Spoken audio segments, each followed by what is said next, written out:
Hello everyone, welcome to my vlog. So, this is Liza. May nagtatanong ano na yung personality ko. Ang personality ko talaga guys, mahihain talaga ako guys. Dito lang ako guys sa camera, medyo makapal ang mukha. Pero in reality, mahihain po ako. At masasabi ko guys sa sarili ko, mabait ako. Pero once na inaabuso ang kabaitan ko, kung pangit ka, mas pangit ako.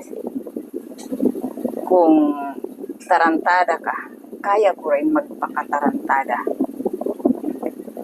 At hindi ako isang plastic na tao na kung kahit galit ka na, mag-message ka, i-reply mo lang ng heart.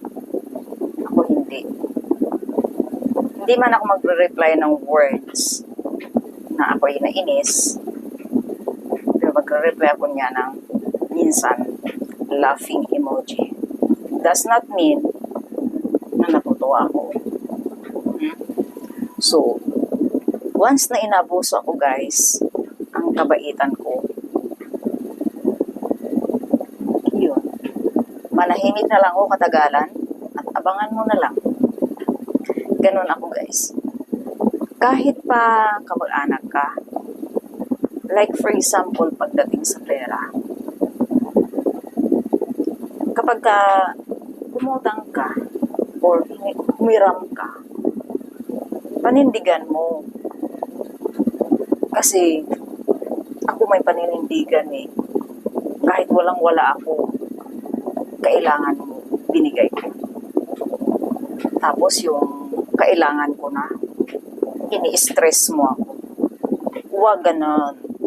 Kasi, kaya ko din yan gawin sa'yo kung gustuin ko. Kaya, marami akong, guys eh. Iwan ko bakit madadala ko sa mga salita na magpaawa-awa, tapos pagdating pala ng panahon, ako palang kawawa. Sinong nakarelate dito? Sinong nakarelate na naaawa ka, pagdating ng panahon pala, ikaw pala ang nakakaawa? Sige nga, comments dyan. Relate ka ba?